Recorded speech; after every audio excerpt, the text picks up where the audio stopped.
할렐루야. 오늘도 하나님을 예배하시는 모든 성도님들을 주님의 이름으로 환영하고 축복합니다. 오늘은 우연이라 쓰고 필연이라 읽는다라는 제목의 말씀으로 함께 은혜를 나누고자 합니다. 심리학 용어 중에요, 스포트라이트 효과라는 단어가 있습니다. 우리나라 말로 번역을 하면 조명 효과라는 말이죠. 연극이나 뮤지컬이나 어떤 가수가 무대 중앙에 딱 등장하면 무엇이 비칩니까? 조명이 비치지 않습니까? 스포트라이트가 쫙 비치는 것입니다. 특별히 주인공이 등장할 때 집중적으로 그 사람에게 이 조명이 비추게 됩니다. 그러면 관객의 시선은 자연스럽게 주인공을 향하게 됩니다. 왜입니까? 다른 곳은 다 깜깜하고 어두운데 이 주인공에만 불이 밝혀져 있으니까 당연히 시선이 가는 것은 당연하겠지요. 그것처럼 다른 사람들이 자신의 외모나 어떤 말이나 행동에 실제로 내가 하는 것보다 더 관심을 보이고 있다라고 생각하는 것이 바로 이 스포트라이트 효과입니다. 사람들은요, 대부분이 자기가 무대 중앙에 있는 주인공이다라는 착각을 가지고 살아갑니다. 그래서 직관적으로 다른 사람의 시선이 나에게 집중된다라고 느끼며 살아가는 것이죠. 이 용어를 만들어낸 사람은요, 이 미국의 코넬 대학교 심리학과의 이 길로비치 교수님이라는 분이신데요, 이 교수님이 한 가지 재미있는 실험을 했습니다. 이 한 학생이 수업을 들어가기 전에, 강의실에 들어가기 전에 70년대, 80년대 유명세를 떨쳤던 가수의 그 얼굴이 대문짝만하게 찍혀있는 티셔츠를 입고 들어가게 했습니다. 바로 저 사진인데요, 우리나라로 치면 지금 대학생들에게 마치 이 조용필 씨 사진 얼굴이 크게 들어가 있는 프린트 되어 있는 티셔츠를 입고 강의실에 들어간 것과 거의 비슷한 것이죠. 실험에 참가한 학생들은 굉장히 난감했습니다. 그리고 스스로의 행동이 굉장히 튀는 독특한 행동이라고 생각을 했습니다. 교수님이 묻습니다. 과연 네가 그 티셔츠를 입고 수업에 들어가면 한 몇 퍼센트의 학생이 너의 티셔츠를 기억할 것 같니? 학생이 대답을 합니다. 잘 모르겠지만 그래도 한 절반 정도는 기억하지 않을까요? 워낙 티셔츠가 독특해서 그 정도는 기억할 것 같은데요. 그 티셔츠를 입은 학생들은 대부분이 그래도 절반 이상, 50% 이상은 이 티셔츠를 기억할 것이다 라고 생각을 했습니다. 결과가 어떻게 나왔을까요? 실제로 그 티셔츠를 입은 학생을 기억하는 사람들은요, 20%도 채 되지를 않았습니다. 이것은 학생 한 명에 대한 실험 결과가 아닙니다. 여러 명의 학생들을 똑같은 실험을 반복해서 얻어낸 결과인 것입니다. 그리고 강의실은요, 규모가 작은 강의실이 아니라 대형 강의실이었습니다. 실험에 참가했던 대부분의 학생들은요, 강의실 안에 있는 사람들이 나를 쳐다볼 것이고 절반 이상은 이 티셔츠를 기억할 것이다 라고 생각을 했습니다. 그런데 결과는 굉장히 의외로 나온 것이죠. 기억이 난다라고 말한 20%의 사람들 중에는요, 그 티셔츠의 그림을 정확하게 기억한 사람은 별로 되지 않습니다. 대부분 그냥 기억나네요, 그런 티셔츠였던 것 같아요 라고 얼버무리며 말하는 정도였다는 것이죠. 그 티셔츠의 그 사진과 그 모든 것들을 정확히 기억하는 사람들은 얼마 되지 않았습니다. 그렇습니다. 많은 사람들이 일상생활 중에 주위 사람들의 시선이 자신을 향해 있다라고 생각하지만 사실은 대부분의 사람들은 나에게 관심조차 없다라는 것입니다. 저는 이것을 보면서 이 군복 생각이 났습니다. 군대 입대하고 이 군인이 첫 휴가를 나올 때 군인들이 무엇을 하는지 아십니까? 군복을 다림질을 합니다. 그냥 다림질이 아니라 이 군복 상의에다가요, 다림질로 줄을 세우는데 마치 손을 대면 베일 듯한 이 칼줄을 세웁니다. 3줄, 4줄, 5줄, 그리고 군화에 광을 내는데요, 물로 광을 내기도 하고 불로 내기도 하고 구두 약으로 내기도 합니다. 소위 불광, 물광이라고 하죠. 아주 그냥 먼지가 군화에 떨어지면 또르르 떨어질 정도로 광이 날 정도로 그렇게 몇 시간 동안 앉아서 휴가 때 신고 나갈 구두에 광을 내는 것입니다. 우리 어머니들은 전혀 공감이 안 가시죠? 그렇습니다. 이게 현실입니다. 아무리 군화에 광을 내고 군복에 줄을 잡아도 밖에 나가는 순간 일반인들의 눈은 그냥 군인일 뿐인 것이죠. 지금은 군복도 신형으로 바뀌어서 이 다림질이 사라졌다라고 하는데요, 그때는 그랬습니다. 군복 다림질을 하고 광을 내면 사람들이 자신을 더 잘 볼 줄 알았지만 사회나와 지하철을 타는 순간 그냥 군인 아저씨일 뿐이다라는 것입니다. 제가 설교의 서두에 이 스포트라이트 효과를 설명해 드리는 것은 생각보다 사람들이 여러분들에게 관심을 가지지 않으니까, 신경 쓰지 않으니까 그냥 여러분들 마음대로 사세요 라는 것을 말씀드리는 것이 아닙니다. 제가 말씀드리고자 하는 것은요, 우리가 일생을 살아가면서 스포트라이트에만 집중해서는 안 된다라는 사실을 말씀드리고자 하는 것입니다. 사실 조명이 그곳만 비춰서 그렇지 조명이 비치지 않는, 닿지 않는 그 다른 곳에서는 수많은 일이 일어나고 있다는 것입니다. 단지 우리 눈에 잘 보이지 않을 뿐인 것이죠. 즉 스포트라이트만 본다면 나무만 보고 숲을 보지 못하는 것과 동일한 것입니다. 그렇게 되면 눈에 보이는 것이 전부라고 믿게 됩니다. 무대 전체에서 이 동그란 스포트라이트 조명이 비추는 부분은 일부분입니다. 그 바깥에는 훨씬 더 많은 것이 있고 훨씬 더 넓은 세계가 있음에도 불구하고 조명 효과에 눈이 멀어버리면 어떻게 된다고요? 더 많은 부분이 있다라는 것을 망각하게 된다라는 사실입니다. 사춘기를 겪고 있는 청소년들에게 이런 조명 효과가 많이 나타난다라고 합니다. 특별히 굉장히 외모에 민감할 때 아닙니까? 얼굴에 좁쌀만한 여드름 하나만 나도 어떻습니까? 온 신경이 거기에 가 있습니다. 어떤 방법을 동원해서라도 감추고 싶은 그런 애쓰는 모습들이 저를 포함해서 여기 앉아 계신 모든 많은 분들이 다 경험한 것 아닙니까? 그런데 이건 청소년들 뿐만이 아니라 누구나 할 것 없이 인생을 살면서 겪고 있습니다. 특별히 어려움을 겪을 때 그 힘든 상황에 스포트라이트를 비추고 그것만 주목하여 바라봅니다. 그렇게 되면요, 잘못된 판단을 내리기 쉽습니다. 인생 자체를 놓고 보면 그것은 하나의 과정인데 마치 그것이 인생의 전부인 것처럼 여길 수 있다는 것이죠. 지금 내 어려운 형편만 보면 어떻습니까? 실망하게 되고 좌절하게 되고 부정적인 감정에 휩싸일 수밖에 없습니다. 이 부정적인 감정은요, 나무를 바라보게 합니다. 그러나 긍정적인 감정은 숲을 바라보게 만드는 것입니다.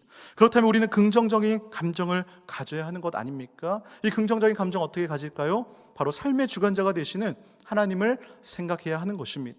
더 넓게 보면 역사의 주관자가 하나님이심을 기억해야 한다는 것입니다.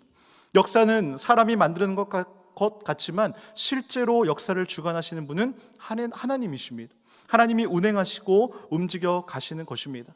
우리는 이 사실을 성경을 통해 다 배우고 알고 있지 않습니까? 확인하며 살아가고 있지 않습니까? 세상의 역사도 그렇고요, 하나님이 주관하시는 구원의 역사도 그렇고 개인적인 역사도 동일합니다.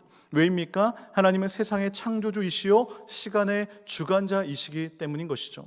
결국 이 세상은요, 하나님의 시간표대로 움직여가고 있습니다. 그래서 세상에 우연은 없습니다. 여러분, 우연이라는 단어 자주 사용하시죠?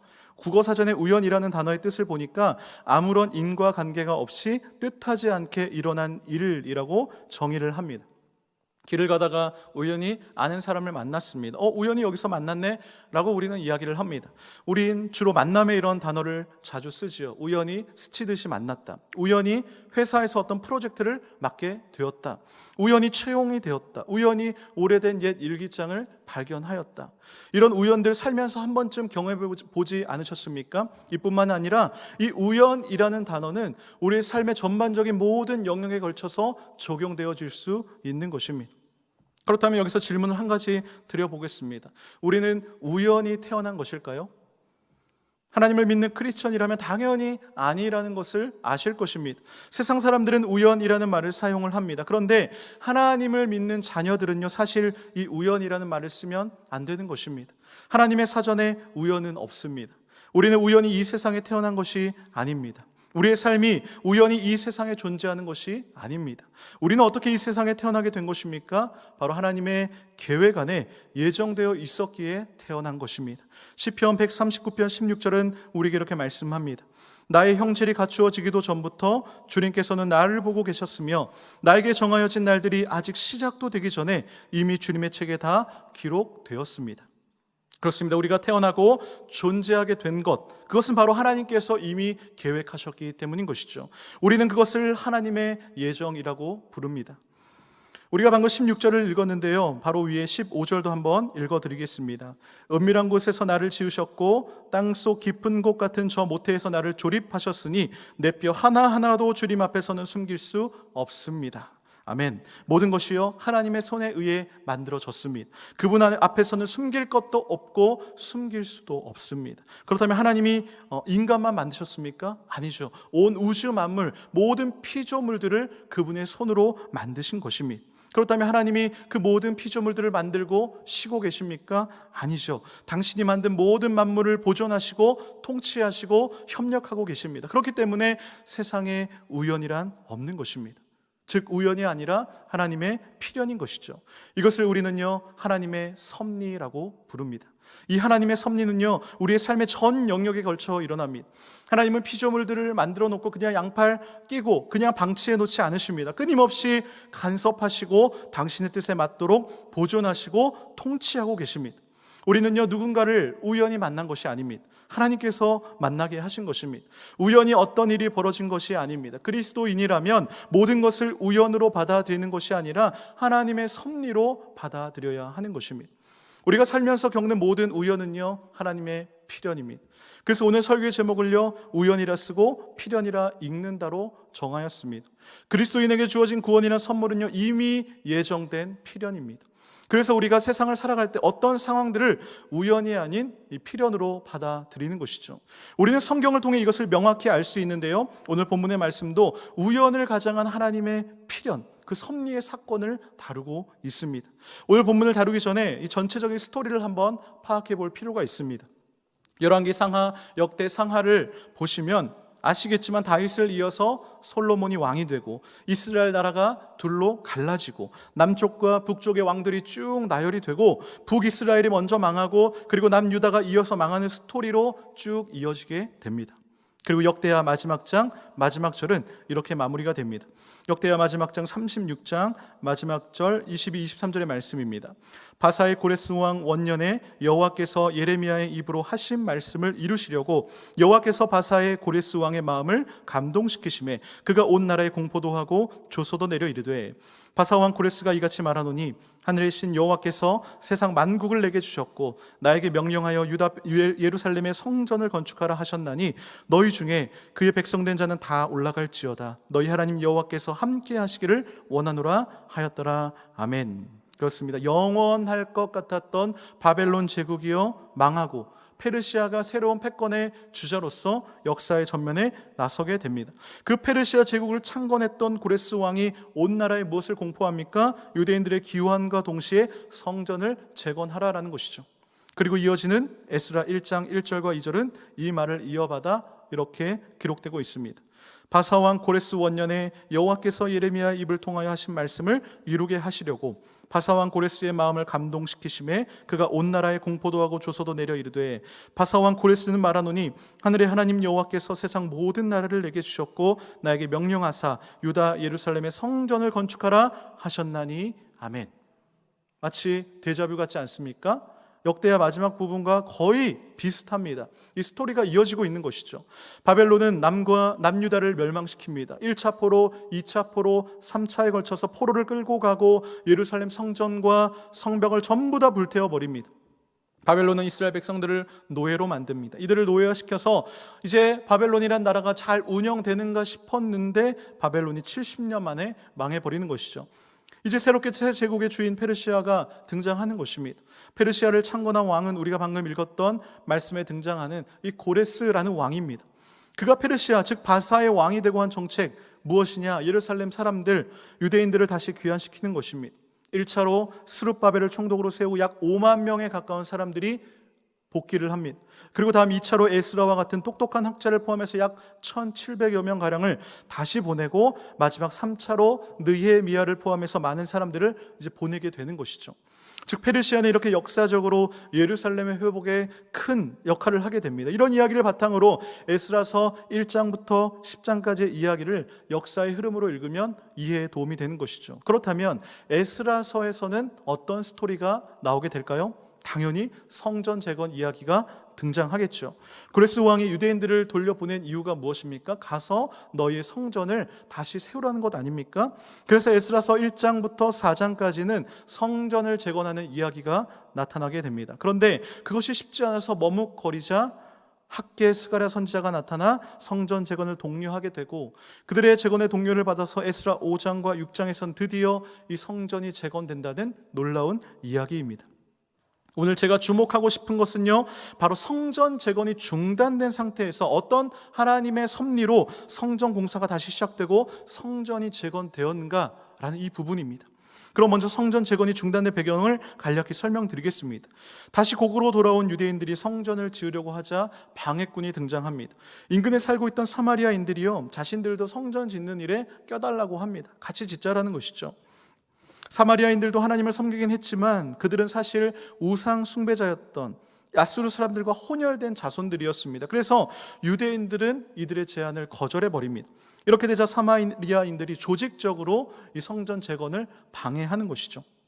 유대 지역에 있던 페르시아 그 관리자들에게 뇌물을 주고 자기 편으로 끌어들입니다. 또 왕에게 상소문을 올려서 유대인들이 성전을 짓게 되면 반란을 일으킬 것입니다 라는 상소문을 끊임없이 올리게 되는 것이죠.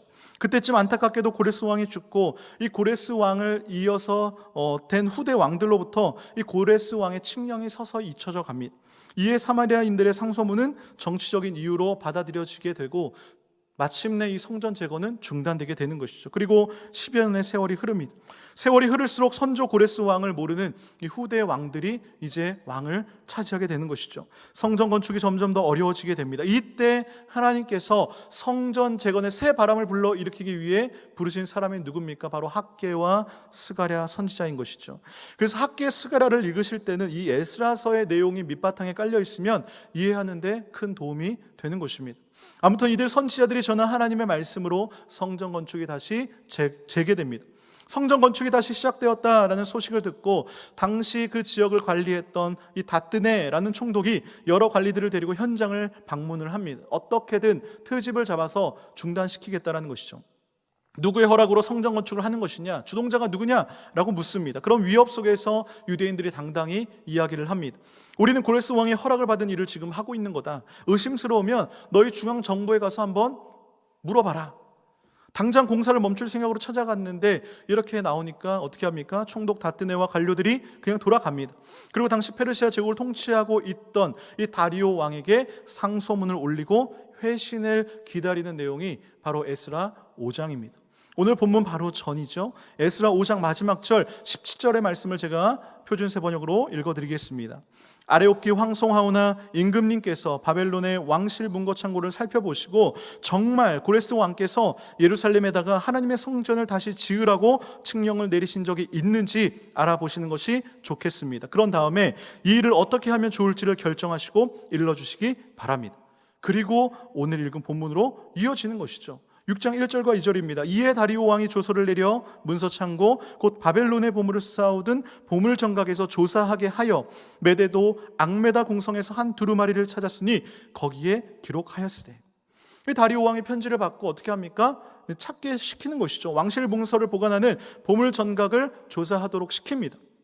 그리고 메대에 있는 앙메다 궁에서 한 두루마리를 발견을 합니다. 이 앙메다는요, 고레스가 왕이었을 때 정복했던 이 메대 나라의 수도였습니다. 발견된 문서를 보니까 고레스 왕의 조서였습니다. 그 조서의 내용이 무엇입니까? 오늘 본문 3절에서 5절 말씀을 표준세 번역으로 다시 읽어드리겠습니다. 고레스 왕 1년에 왕께서 예루살렘에 있는 성전에 관하여 칙령을 내리시다. 희생 제사를 드리던 바로 그곳의 성전을 다시 세워라. 기초를 튼튼히 다지고 성전의 높이와 너비는 각각 60자가 되게 하고 벽은 돌 3겹에 나무 1겹씩 쌓아라. 비용은 국고에서 대주어라. 느부갓네살이 예루살렘에 있는 성전에서 꺼내어서 바벨론으로 가지고 온 성전의 금그릇, 은그릇을 돌려보내어 예루살렘 성전에 옮기게 하고 성전안 본래 있던 자리에 두도록 하여라. 저는 이 부분을 읽으면서 우리 하나님 정말 너무 멋지시다 라는 생각을 했습니다. 있을 것 같지 않았던 이 고레스의 조서를 발견한 것도 신기한데 그 안에 내용은 정말 소름 돋도록 세세하게 기록되어 있는 것 아닙니까? 성전 크기를 비롯해서 성전 건축 자금에 대해서, 그리고 느부갓네살이 가지고 왔던 성전의 그 기물들, 그릇들 모두 다 성전안 본래 자리에 두도록 하는 내용까지 기록이 되어 있었다는 것이죠. 이제 고레스 왕의 조서가 발견되었으니 어떻게 합니까? 절대 권력을 가진 왕이 내린 조서는 그냥 종이 쪼가리가 아닙니다. 고대 사회에서 왕의 조서는요, 그 누구도 바꿀 수가 없습니다. 이 조서 자체가 통치 명령이자 법인 것이죠. 그런데 무려 페르시아 제국 창시자의 조서 아닙니까? 오늘 본문과 이어지는 6절과 7절의 말씀을 보십시오. 다리오 왕이 이렇게 말을 합니다. 이제 유브라데강 건너편 총독 다뜨네와 스달보스네와 너희 동간 유브라데강 건너편 아비삭 사람들은 그곳을 멀리하여 하나님의 성전 공사를 막지 말고 유다 총독과 장로들이 하나님의 이 성전을 제자리에 건축하게 하라. 또 이어지는 8절 보십시오. 내가 또 조서를 내려서 하나님의 이 성전을 건축함에 대하여 너희가 유다 사람의 장로들에게 행할 것을 알리노니 왕의 재산 곧 유브라데강 건너편에서 거둔 세금 중에서 그 경비를 이 사람들에게 끊임없이 주어 그들로 멈추지 않게 하라. 아멘. 할렐루야 아닙니까? 다튼의 총독에게 내리는 명령을 보십시오. 성전 건축을 도우라고 합니다. 성전 공사에 드는 비용은 거둔 세금 국고에서 될 테니까 그 비용을 아낌없이 주어서 일이 중단되지 않도록 하라라고 합니다. 여기서 끝이 아닙니다. 9절과 10절을 보십시오. 또 그들이 필요로 하는 것 곧 하늘의 하나님께 드릴 번제의 수송아지와 순양과 어린 양과 또 밀과 소금과 포도주와 기름을 예루살렘 제사장의 요구대로 어김없이 날마다 주어 그들이 하늘의 하나님께 향기로운 제물을 드려 왕과 왕자들의 생명을 위하여 기도하게 하라. 번제를 드리는데 필요한 모든 것을 날마다 주라라고 합니다. 그리고 11절과 12절에서 결정타를 날려버립니다. 제가 읽어드리겠습니다. 내가 또 명령을 내리노니 누구를 막론하고 이 명령을 변조하면 그의 집에서 들보를 빼내고 그를 그 위에 메어 달게 하고 그의 집은 이로 말미암아 거름더미가 되게 하라. 만일 왕들이나 백성이 이 명령을 변조하고 손을 들어 예루살렘 하나님의 성전을 헐진대 그곳에 이름을 두신 하나님이 그들을 멸하시기를 원하노라. 나 다리오가 조서를 내렸노니 신속히 행할지어다 하였더라. 아멘. 읽으시면서 기분이 어떠십니까? 흥분되지 않습니까? 어떻게 이런 일이 일어날 수가 있는 것입니까? 이 총독 다뜨네와 담당 공무원들 혹 때려갔다 혹 붙인 격 아닙니까? 왕의 조서를 받고 어떻게 했을까요? 신속히 움직이지 않을 수가 없었습니다. 마침내 성전 공사를 재개한 후에 드디어 4년 만에 성전이 완공이 되고 성전 봉헌식을 드리게 되는 것이죠. 15절과 16절의 말씀입니다. 다리오 왕 제6년 아달월 3일에 성전 일을 끝내니라. 이스라엘 자손과 제사장들과 레위 사람들과 기타 사로잡혔던 자의 자손이 즐거이 하나님의 성전 봉헌식을 행하니. 그리고 에스라 6장은요 이렇게 마무리가 됩니다. 22절의 말씀인데요. 즐거움으로 이랫동안 무교절을 지켰으니 이는 여호와께서 그들을 즐겁게 하시고 또 아스루 왕의 마음을 그들에게로 돌려 이스라엘의 하나님이신 하나님의 성전 건축하는 손을 힘있게 하도록 하셨음이었더라. 아멘. 사랑하는 성도 여러분, 오늘 성전 재건의 서토리를 보시면서 무엇을 느끼셨습니까? 하나님의 그 섭리가 느껴지지 않으십니까? 성전 건축이 시작되고 완성되지 못한 채 16년이 방치되었습니다. 그때 등장했던 학계와 스가랴는 우연히 나타난 것입니까? 총독 다뜨네와 관리들이 성전 건축 현장에서 자신의 힘으로 조서가 진짜인지 확인될 때까지 강제로 중지시킬 수도 있었습니다. 하지만 그는 다리오 왕의 편지를 보내고 공사는 그냥 하도록 내버려 두는 것이죠. 이것도 우연일까요? 무엇보다 오래된 고레스 왕의 조서를 발견하게 되고 그 안에 적힌 내용과 더불어서 다리오 왕의 적극적인 후원까지 보너스로 얻어낸 것이 과연 우연입니까? 아니죠. 성전 건축의 일을 이루고자 하시는 바로 하나님의 필연인 줄로 믿습니다. 토저 목사님의 책 중에 이런 제목의 책이 있는데요. 하나님의 길에 우연은 없다. 그는 말합니다. 하나님의 자녀에게는 우연이라는 것은 없다. 우리는 이것을 기억해야 합니다. 하나님의 자녀들은요, 하나님의 섭리를 믿는 사람들입니다. 하나님의 섭리를 믿는다라는 것은 하나님께서 나의 삶에 개입하셔서 인도하는 것을 믿는다라는 말입니다. 그렇다면 지금 나에게 주어진 환경이 내가 원하든 원하지 않든 우리는 하나님께서 허락하신 환경이라고 믿어야 하는 것이죠. 지금 나에게 필요하기에 주신 것입니다. 그럴 때 우리는 만족할 수 있는 것입니다. 물론 지금 내 형편이 좋지 못하다면 굉장히 만족하기 힘들겠죠. 만약에 내 형편이 좋다면 당연히 만족하고 감사할 수 있을 것입니다. 반대로 지금 내 환경이 좋지 못하면 만족하고 감사하는 것이 쉬운 일이 아닙니다. 만약 내가 불행하고 고통스러운 일을 겪었다면 감사할 수 있을까요? 당연히 감사할 수 없죠. 그러나 그럼에도 불구하고 감사할 수 있는 것은 그런 일들을 선하게 바꾸시는 하나님의 그 섭리를 믿으며 감사하는 것입니다.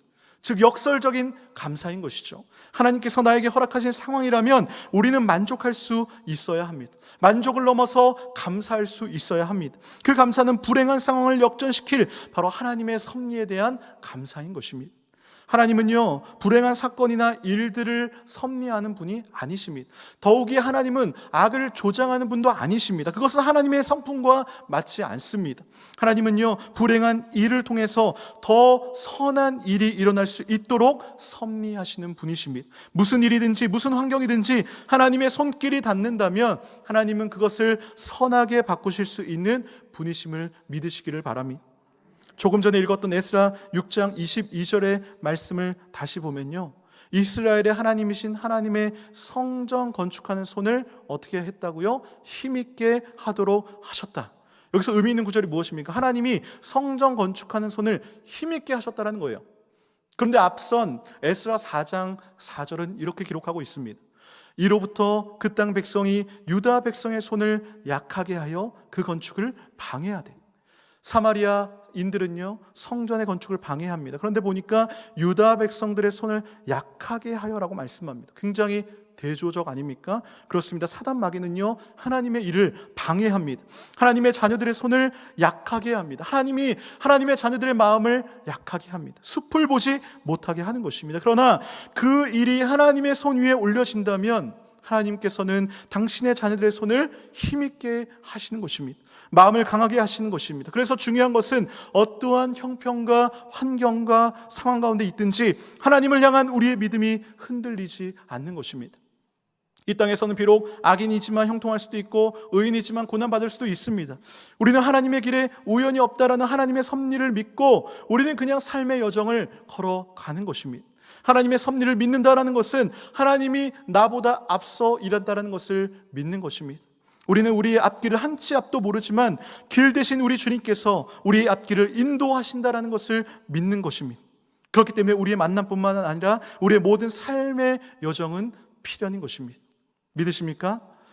성경에 우연 같아 보이는 하나님의 필연의 스토리들이 많이 등장합니다. 그 중에 몇 개만 소개해 드리겠습니다. 열왕기하 8장에 보면요 한 여인이 등장합니다. 이 여인은 어떤 여인이냐? 열왕기하 4장에서 등장했던 이 수넴 여인입니다. 엘리사가 수넴을 방문했을 때에 이 여인으로부터 극진한 대접을 받고 죽은 아들을 살려 주었습니다. 그리고 엘리사는 수넴 여인에게 뭐라고 말을 하느냐? 이스라엘 땅에 7년 동안 기근이 있으니까 거주할 만한 다른 곳을 찾아 떠나라 라고 이야기를 합니다. 굉장히 받아들이기 어려운 어떤 제안이죠. 물론 기근이지만 내가 살고 있던 삶의 터전을 정리해서 떠난다는 거 쉽지 않습니다. 남편이 죽고 홀로 자식을 데리고 고향을 떠나 낯선 땅에 가서 7년 동안 산다라는 것은 결코 쉬운 일이 아닙니다. 그런데 수넴 여인은 엘리사 말에 어떠한 대꾸도 하지 않고 그냥 떠납니다. 블레셋 땅으로 가는데요, 당시 블레셋은 유다의 남서쪽 해안에 있는 이 평야 지대 위치에 있었습니다. 강수량도 적당해서 이 농사하기 굉장히 좋은 땅이었습니다. 수넴 여인은 힘들었지만 7년 동안 블레셋에 살다가 이제 다시 고향으로 돌아오게 됩니다. 그런데 고향으로 돌아왔을 때 문제가 발생합니다.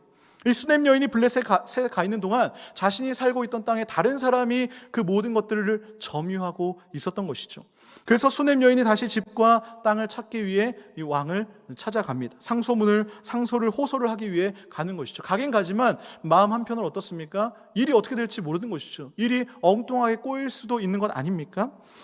그런데 그때 마침 엘리사의 종 게하시가 왕에게 엘리사가 선지자가 행한 일을 설명해 주고 있었습니다. 게하시가 왕에게 엘리사가 죽은 아이를 살린 일에 대해서 이야기를 해주었습니다. 게하시가 이 이야기를 하고 있을 때에 수넴 여인이 왕 앞에 등장을 한 거예요. 게하시가 수넴 여인을 보면서 깜짝 놀랄 수밖에 없었습니다. 그러면서 왕에게 바로 저 여인의 아들을 엘리사가 살려주었다라고 말을 하는 것이죠. 열왕기하 8장 4절 5절의 말씀을 제가 한번 읽어드리겠습니다. 마침 그때에 왕은 하나님의 사람의 시종인 게하시와 이야기를 나누고 있었다. 왕이 게하시에게 엘리사가 한 큰 일들을 말해달라고 하였다. 그래서 게하시는 왕에게 엘리사가 죽은 사람을 살려준 일을 설명하고 있었다. 바로 그때 엘리사가 아들을 살려준 그 여인이 왕에게 와서 자기의 집과 밭을 돌려달라고 호소한 것이다. 게하시는 높으신 임금님, 이 여인이 바로 그 여인입니다. 그리고 이 아이가 엘리사가 살려준 바로 그 아들입니다 하고 말하였다. 어떻게 타이밍이 이렇게 기가 막히게 맞을 수가 있는 것입니까? 우연도 이런 우연이 어디 있습니까? 그런데 이것이 우연입니까? 아니죠. 하나님의 섭리입니다. 하나님께서 하시지 않고 이렇게 타이밍을 맞추고 싶어도 맞출 수가 없는 것이죠. 결국 왕은 수넴 여인을 위해서 한 관리를 임명하고 그녀에게 땅을 돌려줄 뿐만이 아니라 그 땅에서 나는 모든 소출을 소급해서 원상 복귀해 주라고 명령을 합니다. 요셉 이야기 다 아시죠? 형들이 요셉을 시기합니다. 요셉이 형들을 보려고 세겜 근처로 가는데 형들이 뭐라고 합니까? 저기 봐라, 저기 꿈꾸는 자가 오네. 요셉의 형들은요, 요셉이 오는 것을 보자마자 죽이려고 했습니다. 죽여서 구덩이에 던져버리자고 합니다. 그런데 이때 누가 나섭니까? 제일 맏형인 르우벤이 나서서 죽이지 말자. 하나님께서 그 와중에 르우벤의 마음을 움직이시는 것이죠. 요셉은 여기서 목숨 한번 구함을 받게 됩니다. 요셉이 구덩이 속에 들어가면서 어땠을까요? 들어가서도 어땠을까요? 형들에게 막 살려달라고 소리치지 않았겠습니까? 하지만 형들은 요셉의 그 소리를 외면하고 앉아서 요셉이 가져온 음식을 서로 나누어 먹습니다. 참 못됐죠. 요셉의 마음은 무너졌을 것입니다. 그 받은 상처는 말로 표현 못할 것 같습니다. 자기 형제에게 배신당한 것 아닙니까? 당시 상황을 창세기 37장 24절 25절은 이렇게 기록합니다. 그를 들어서 구덩이에 던졌다. 그 구덩이는 비어있고 그 안에는 물이 없었다. 그들이 앉아서 밥을 먹고 있는데 고개를 들고 보니 마침 이스마엘 상인 한떼가 길르앗으로부터 오는 것이 눈에 띄었다. 낙타에다 향품과 유향과 모략을 싣고 이집트로 내려가는 길이었다. 이 형들이요, 요셉이 가져온 음식을 먹고 있는데 마침 그때 이스마엘 상인들이 애굽으로 내려가고 있는 것이죠. 너무나 기가 막힌 타이밍 아닙니까? 이스마엘 상인들이 그 시가 그때 그것을 지나간 것이 과연 우연일까요? 하나님께서 그 시간에 이스마엘 상인들을 보내주신 것입니다. 그리고 그 상인 때가 그냥 지나갈 수도 있었는데 형제들의 눈에 띄게 된 것이죠. 이때 유다가 나섭니다. 유다는 굳이 동생인 요셉 죽일 필요 있냐 하면서 손대지 말고 이스마엘 상인들에게 팔아버리자라고 합니다. 형제들이 또 유다 말이 다 동의를 하고 요셉을 이스마엘 상인들에게 은 20을 받고 팔아 넘깁니다. 자신을 팔아버리는 형들을 보면서 요셉은 아마 형들에 대한 미움으로 가득 차 있었을 것입니다. 미움이 아니라 미움을 넘어 증오로 가득 차 있었을 것입니다. 하지만 시간이 지날수록 요셉은요, 하나님께서 자신을 애굽으로 보내셨다는 사실을 깨닫게 됩니다. 하나님의 섭리를 깨달은 것이죠. 나중에 요셉이 총리가 된 이후에 그가 하나님의 섭리 앞에 찬양과 감사를 올리지 않을 수가 없었던 것 아닙니까? 이것을 경험했기에 요셉이 형들 앞에서 하나님께서 모든 것을 합력하여 선을 이루셨다라고 고백하는 것 아닙니까? 창세기 50장 20절의 말씀인데요, 우리 같이 한 목소리로 읽어보겠습니다. 시작. 형님들은 나를 해치려고 하였지만 하나님은 오히려 그것을 선하게 바꾸셔서 오늘과 같이 수많은 사람의 생명을 구원하셨습니다. 아멘. 모세는 또 어떻습니까? 우리 모세 이야기 다 아시죠? 모세가 태어날 시기에 바로의 왕이 산파들에게 히브리인들 가운데 태어난 남자들은 모두 다 죽여라라고 말을 합니다. 나일강에 던져서 죽이고 딸이거든 살려주라고 명령을 합니다. 모세의 어머니는 그래도 모세를 한번 살려보겠다고 3개월 동안 꽁꽁 숨기면서 모세를 키웠습니다. 그런데 3개월이 지나자 이제는 쉬운 일이 아닙니다. 모세의 어머니가 3개월이 지나고 도저히 아이를 키울 수가 없어서 갈대 상자를 만들어서 물이 들어오지 않도록 역청과 나무진을 칠하고 나일강가 사이에 두는 것 아닙니까? 부모로서 가장 비참할 때가 언제일까요? 자식을 위해서 아무것도 해줄 수가 없을 때, 아이가 아파서 고통스러워할 때 대신해서 아파줄 수도 없고 무기력하게 가만히 있을 수밖에 없는 이 부모의 심정을 우리는 다 이해하지 않습니까? 자식을 대신해 죽고 싶어도 그것을 대신할 수 없을 때에 이 부모의 마음이 무너지게 되는 것이죠. 사랑하는 아들을 강가에 던져놓는 이 모세 부모의 마음은 어땠을까요? 모세의 부모는 어떻게 될지도 모르는 이 자식의 손을 떼어 놓습니다. 그러나 놀랍게도요, 하나님의 구원의 역사는 그때부터 시작이 됩니다. 출애굽기 2장 5절의 말씀을 제가 읽어드리겠습니다. 마침 바로의 딸이 목욕을 하려고 강으로 내려왔다. 시녀들이 강가를 거닐고 있을 때 공주가 갈대 숲속에 있는 상자를 보고 시녀 한 명을 보내 그것을 가져오게 하였다.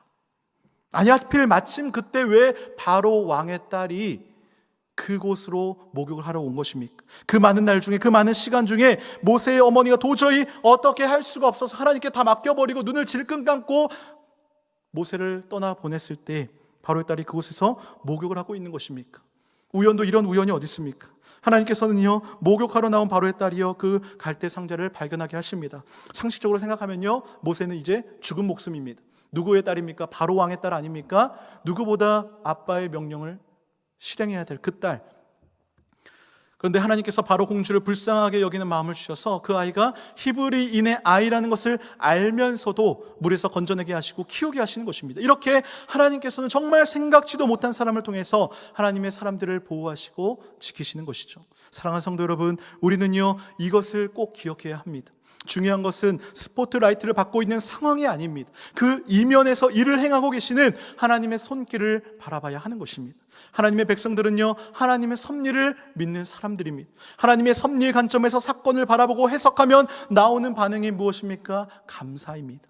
범사에 감사한다는 것은요, 범사를 하나님의 섭리의 관점에서 보고 해석하고 반응한다는 것을 의미하는 것이죠. 우리는 물론 말도 안 되는 슬프고 비극적이고 정말 말도 안 되는 사건에 대해서 감사할 수 없습니다. 그러나 그 일 속에서 이해할 수 없는, 이해할 길이 없는, 우리 눈에는 보이지 않는 하나님의 섭리가 있음을 믿고 그 사건을 긍정적인 시각으로 바라보기로 선택한 것이 바로 감사인 줄로 믿습니다. 그래서 우리는요, 우연이 아닌 하나님께서 우리에게 가야 할 방향을 알려주시는 신호라는 사실을 느껴야 한다는 것이죠. 작년부터 시작되었던 코로나 팬데믹의 상황, 준비도 되지 않은 채 전 국민, 온 세계 사람들이 다 마스크를 착용해야 했고 난생 처음 거리 두기라는 것을 체험하고 있습니다. 우리는 왜 하나님이 세상을 이렇게 팬데믹의 공포 속에, 어려움 속에 사람들을 밀어 넣으시는지 다 이해할 수 없습니다. 다만 이 일 가운데서도 선한 일을 행하시는 그 하나님의 섭리를 믿고 크리스천으로서 내가 지금 머문 자리에서 하나님의 뜻과 섭리를 발견하며 감사하는 인생을 살아가야 하는 것입니다. 바로 그때에 세상은 우리의 손을 약하게 하지만 하나님의 섭리는 우리의 손을 강하게 하실 줄로 믿습니다. 하나님의 필요는요, 역전의 인생을 만들어 내십니다. 저는 정말 목회자가 되리라고는 상상을 못했습니다. 아니, 정말 되기가 싫었습니다. 어머니가 그렇게 제가 중고등학교 때 목회자가 되리라고 하셨지만 저는 신학대가 아닌 공대를 가지 않습니까? 대학에 진학을 하고 성인이 되니까 이제 어머니가 별 말씀 안 하시더라고요. 이제 성인이 됐으니까 뭔 말을 해도 듣질 않겠구나 생각했던 것 같아요.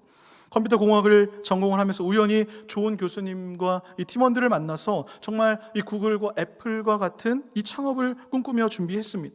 당시 창업 멤버들은 이제 졸업을 앞두고 진로의 갈림길에서 저를 포함해서 4명이 이제 창업 멤버였는데 그중에 2명은 삼성전자를 택했고 지금도 잘 다니고 있고 또 한 명은 이 미국 기업 퀄컴이라는 회사에서 지금도 근무 중입니다. 그리고 저는요, 우연히 미국에 가게 됩니다. 지금 생각해보면 경제적으로도 환경적으로도 도저히 갈 수 없는 상황인데 가게 된 것입니다. 이 미국에서 한 6개월 지냈는데요, 저는 미국에서 평생 살 줄 알았습니다. 왜냐하면 미국이 저랑 잘 맞더라고요. 무엇보다 이 환경적인 그 날씨가 저의 마음을 사로잡았습니다. 저는요, 추위에 약합니다. 그런데 제가 머물렀던 이 캘리포니아, 그 중에서도 이 서든 캘리포니아라고 하죠. 남가주라고 하는 이 LA나 샌디에고 이런 곳의 날씨는 가보신 분들은 아시겠지만 365일 날씨가 따뜻합니다. 겨울에도 낮에는 반팔을 입을 수 있을 정도로 따뜻한 곳이죠. 정말 이곳이 천국이구나 라고 저는 생각을 했습니다. 정말 그 날씨를 사랑하지 않을 수가 없었던 것입니다. 그렇게 1년 6개월이나 시간이 흐르고 우연히 다시 한국에 올 수밖에 없는 상황이 되어버립니다. 그렇게 대학을 졸업하고 그렇게 가고 싶지 않았던 이 신학대학원에 진학을 하게 되고 20대 중반까지 도저히 상상할 수 없었던 자리에 서서 지금 설교를 하고 있는 것이죠. 되돌아보면 우연이라고 생각했던 일들이요, 하나님의 이 필연이었다라는 사실을 인정하지 않을 수 없는 것입니다. 얼마 전에 가수이자 연기자인 이 엄정화 씨의 간증을 보았습니다. 대부분 분들이 엄정화 씨를 아실 텐데요, 처음부터 이분이 기독교인은 아니었습니다. 그런데 어느 날 매번 산책하던 길에 산책을 하고 있는데 이분의 마음속에 갑자기 하나님이라는 생각이 떠오른 것입니다. 하나님 이라는 생각이 떠나질 않습니다. 그러면서 하나님에 대한 궁금증이 커지는 것입니다. 왜 자꾸 내 마음속에 하나님이 떠오르지? 그러면서 매일매일 그 길을 걸으면서 하나님께 말을 걸었습니다. 왜 자꾸 하나님이 생각나는지 모르겠는데 하나님이 뭐예요? 저는 아무것도 믿지 않아요. 그런데 왜 내 마음속에 자꾸 하나님이 생각나는 건가요? 그런 일들이 계속되자 이 엄정아 씨가 나름대로 찬송가도 찾아보고 설교도 찾아 들었다고 합니다. 그러면서 하루는 산책을 나가기 전에 이런 결심을 합니다. 하나님, 제가 오늘 산책 올라가는 길에 교회가 있으면 들어가서 한번 기도해 볼게요. 혼자서 이런 결심한다는 게 정말 참 기특하고 대단하지 않습니까? 그래서 끝까지 올라갔는데 교회를 찾지 못했습니다. 공원에 올라가자마자 눈물이 쏟아집니다. 이 슬픈 감정은 아닌데 왠지 알지 못하는 이 서운한 감정이었습니다. 주위를 둘러보니까 세상은 너무나 고요하고 너무나 잘 돌아가는데 자기 혼자만 무슨 사연 있는 여자처럼 펑펑 울고 있더라는 것이죠. 다시 마음을 추스르고 한적한 곳으로 가서 벤치에 앉습니다. 모르겠어요. 하나님, 난 모르겠고 밤에는 그렇게 십자가가 많이 보이더니 왜 내가 그렇게 지금 교회를 찾는데 십자가가 하나도 보이지 않는 거예요. 나한테 교회 가자고 하는 사람도 없고 자꾸만 생각나는데 나보고 어쩌라는 거예요. 난 모르겠으니까 하나님이 천사를 보내주세요. 그러면 안 되나요? 그러면서 자리를 툴툴 털고 일어나는 그 순간 전화가 옵니다. 보니까 엄정아 씨가 제일 친했던, 제일 사랑했던 친구였습니다. 중학교 때부터 완전 단짝이었던 친구였는데요. 비록 성인이 되어서 그 친구는 이제 결혼을 하고 서로 각자 바빠서 서로 연락이 뜸해지긴 했지만 항상 늘 마음속에 1번은 바로 이 친구였다라고 합니다. 그런데 그 순간에 정말 오랜만에 전화가 온 것입니다. 훌쩍거리는 목소리로 엄정아 씨가 전화를 받습니다. 너 목소리가 왜 그래? 친구가 묻습니다. 사실은 내가 이러고 해서 이렇게 하려고 했어.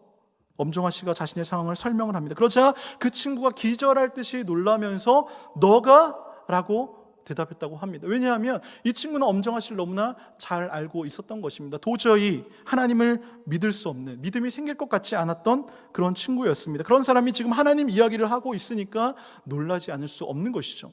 잘했어, 정아야. 그래야 구원을 받는 거야. 그래야 천국 가는 거야. 정말 다행이다. 너 영접기도 받았니? 엄정아 씨가 대답을 합니다. 영접기도가 뭐야? 친구가 말을 합니다. 어디 조용한 데 찾아서 빨리 앉아. 그리고 엄정아 씨는요, 영접기도를 받습니다. 저는 이 간증을 들으면서 처음 하나님의 그 일하심, 하나님의 그 섭리를 보면서 하나님을 찬양하지 않을 수 없었습니다. 간증을 듣고 MC를 보던 주영훈 씨가 이렇게 묻습니다. 아니, 그 친구에게 물어봤어요. 어떻게 그 타이밍에 하필이면 딱 전화를 했을까요? 엄정아 씨가요, 나중에 진정을 하고 다시 친구에게 전화를 했습니다. 당시의 상황에 자초지종을 묻습니다.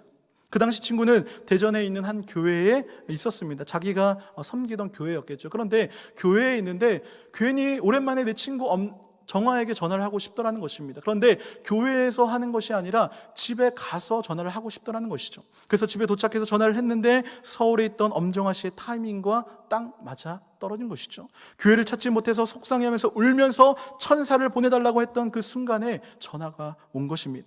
사랑하는 성도 여러분, 이것이 감히 우연이라고 말할 수 있겠습니까? 그리고 그 친구가 말을 합니다. 정아야, 사실 항상 내가 너의 영접 기도를 해줄 수 있게 해달라고 기도했었어.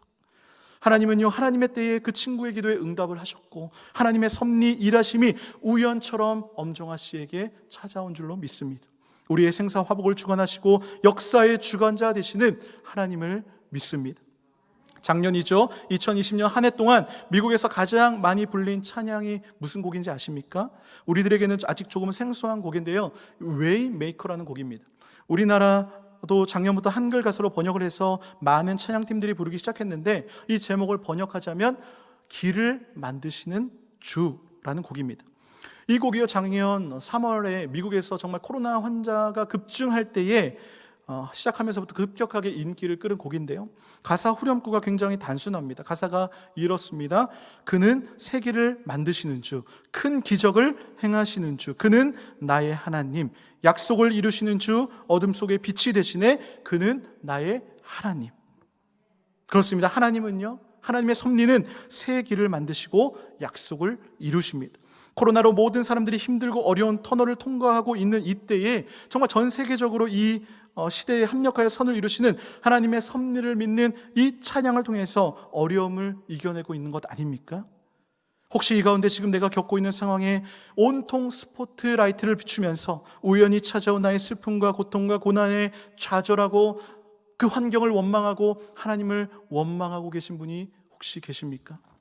신비로운 하나님의 그 필연, 하나님의 섭리를 믿으며 감사해 보시기를 간절히 소망합니다. 그저 앉아서 내가 처한 환경의 변화만을 추구하는 것이 아니라 지금 내가 처한 환경에서 감사의 꽃을 심어 보시기를 바랍니다. 내가 삶 가운데 겪은 일들을 그 인생의 일기장에 그것은 우연이야 라고 쓸지라도 그 상황을 필연이라고 읽어보시기를 바랍니다. 하나님은요, 이 과정을 넘어서 더 나은 환경으로 우리를 인도해 가실 것입니다. 비록 내게 보이지 않아도, 비록 내게 느껴지지 않아도 하나님은 멈추시지 않습니다. 하나님은 새 일을 행하시는 분이십니다. 큰 길을 만드시는 그 하나님의 섭리, 하나님의 일하심, 하나님의 그 필연을 믿으며 천국의 유업을 받은 상속자다운 삶을 살아가시는 모든 성도님들 되시기를 주님의 이름으로 축원합니다. 이 시간 말씀을 기억하며 함께 통성으로 기도하겠습니다. 그렇습니다. 창조자이시고 우주 만물의 주관자 되시는 하나님을 찬양합니다. 제비는 사람이 뽑지만 모든 일을 작정하시는 분은 하나님이심을 믿습니다. 비록 지금 내 인생의 앞길이 막힌 것과 같은 상황일지라도 새 길을 만드시고 기적을 행하시고 약속을 이루시는 하나님의 섭리를 믿으며 나아갑니다. 주여, 어떠한 상황일지라도 내가 서 있는 자리에서 감사가 넘치게 하시고 예수 그리스도를 향하여 나의 마음이 뿌리를 내리게 해달라고 이 시간 주의 이름 부르며 함께 기도합니다. 주여,